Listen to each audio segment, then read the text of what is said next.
First reading, Micah chapter 7 verse 14 to 15, 18 to 20. With shepherd's crook lead your people to pasture, the flock that is your heritage, living confined in a forest with meadowland all round. Let them graze in Bashan and Gilead as in the days of old, as in the days when you came out of Egypt. Grant us to see wonders. What God can compare with you for pardoning guilt and for overlooking crime? He does not harbor anger forever, since he delights in showing faithful love. Once more have pity on us, tread down our faults, throw all our sins to the bottom of the sea.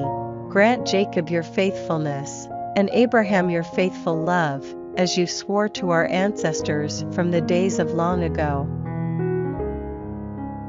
Responsorial Psalm, Psalms chapter 103 verse 1 to 2, 3 to 4, 9 to 10, 11 to 12. Of David, bless Yahweh, my soul, from the depths of my being, his holy name.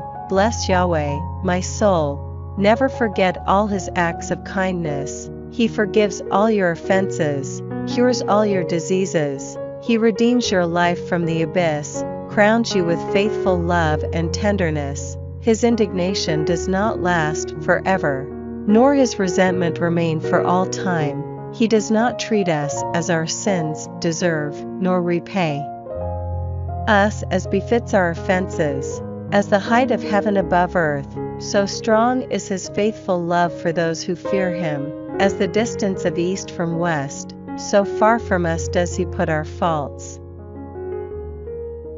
Gospel, Luke chapter 15 verse 1 to 3, 11 to 32. The tax collectors and sinners, however, were all crowding round to listen to him, and the Pharisees and scribes complained, saying, "This man welcomes sinners and eats with them." So he told them this parable. Then he said, "There was a man who had 2 sons. The younger one said to his father, 'Father, let me have the share of the estate that will come to me.' So the father divided the property between them. A few days later, the younger son got together everything he had and left for a distant country, where he squandered his money on a life of debauchery. When he had spent it all, that country experienced a severe famine, and now he began to feel the pinch. So he hired himself out to one of the local inhabitants, who put him on his farm to feed the pigs. And he would willingly have filled himself with the husks the pigs were eating, but no one would let him have them.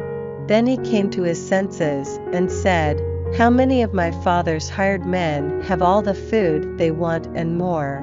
And here am I dying of hunger. I will leave this place and go to my father and say, Father, I have sinned against heaven and against you. I no longer deserve to be called your son. Treat me as one of your hired men.' So he left the place and went back to his father. While he was still a long way off, his father saw him and was moved with pity. He ran to the boy, clasped him in his arms, and kissed him. Then his son said, 'Father, I have sinned against heaven and against you. I no longer deserve to be called your son.' But the father said to his servants, 'Quick! Bring out the best robe and put it on him, put a ring on his finger and sandals on his feet. Bring the calf we have been fattening, and kill it. We will celebrate by having a feast, because this son of mine was dead and has come back to life, he was lost and is found.' And they began to celebrate. Now the elder son was out in the fields, and on his way back, as he drew near the house, he could hear music and dancing. Calling one of the servants, he asked what it was all about. The servant told him, 'Your brother has come, and your father has killed the calf we had been fattening, because he has got him back safe and sound.' He was angry then and refused to go in, and his father came out and began to urge him to come in. But he retorted to his father, All these years I have slaved for you, and never once disobeyed any orders of yours, yet you never offered me so much as a kid for me to celebrate with my friends. But, for this son of yours, when he comes back after swallowing up your property, he and his loose women, you killed a calf we had been fattening." The father said, "My son, you are with me always, and all I have is yours.